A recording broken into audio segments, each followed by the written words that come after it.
I'm really the new kid, the new kid on the block. I'm Jacob Candelaria, and I'm the senator for District 26, which is on Albuquerque's west side, and that also dips into the Atrisco Valley along Atrisco and goes all the way to Holy Family Church. I'm the youngest member of the legislature, and I'm 26 years old. It's my first time running, and of course serving in public office. This session, I was also honored and excited to serve as the Majority Caucus Chairman for the Senate Democrats in the Senate, and that role really plays a supporting role to the work done by, the work done by our Majority Leader and our Whip to coalesce ideas and to move legislation through the process and to engage other pieces of legislation in some serious conversation. I think what I'll do is kind of give you my own personal experience from my first year through the lens of the bills that I passed this session. And I was able to pass 4 pieces of legislation and send those to the governor. I actually passed 5 through the legislature, but she vetoed one of them, but signed 4.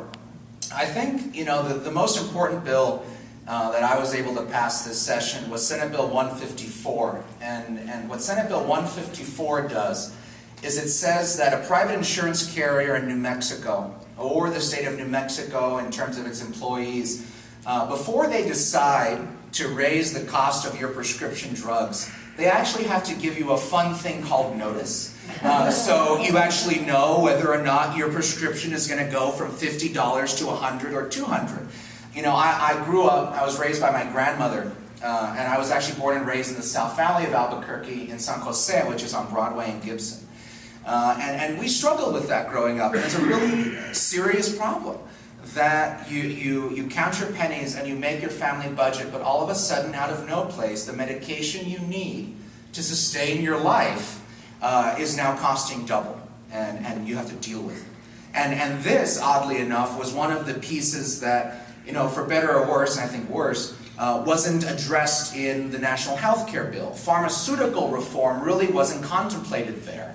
And I think there's a lot of reasons why, but regardless, it's really up to the states to still kind of figure out how we're going to take care of that component of our healthcare system. And so what the bill says is that before your plans increase the cost of your prescription drugs, they have to give you 60 days advance notice in writing.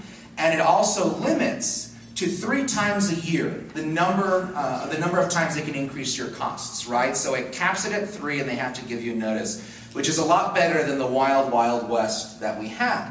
And now what I learned from this bill is that lobbyists are important, especially lobbyists from the insurance industry. But I will give credit to them in that we were able to work together to find a solution.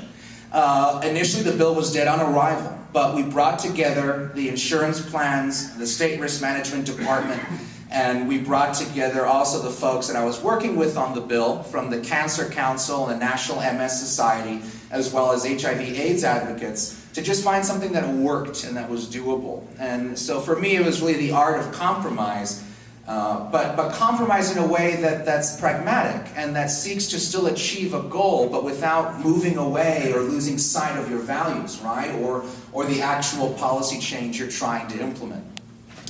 The next bill I'll call Working Well with Republicans. And this bill I co-sponsored with Representative Smith. I believe Senator O'Neill mentioned he sponsored a bill with Representative Smith as well. He's a teacher from the East Mountains. And this bill fixed a really interesting loophole. Before this bill was signed into law, someone running for school board in New Mexico didn't have to declare who was giving the money and how they were spending the money. And I think if we all remember, in the last APS election, I think Sarah can clarify later, we had a fun individual get involved in the last APS elections. And that individual's name is Jay McCleskey. Jay McCleskey is the political consultant to the governor and controls a large amount of private PAC money that's very unaccountable and shady. So we came together, Jim and I, and sponsored a bill that now requires candidates in the 5 largest school districts in New Mexico, Albuquerque, Rio Rancho, Las Cruces, Santa Fe, and I'm missing one. In those 5, the candidates now have to declare their expenditures the same way that all of us here have to report to you all.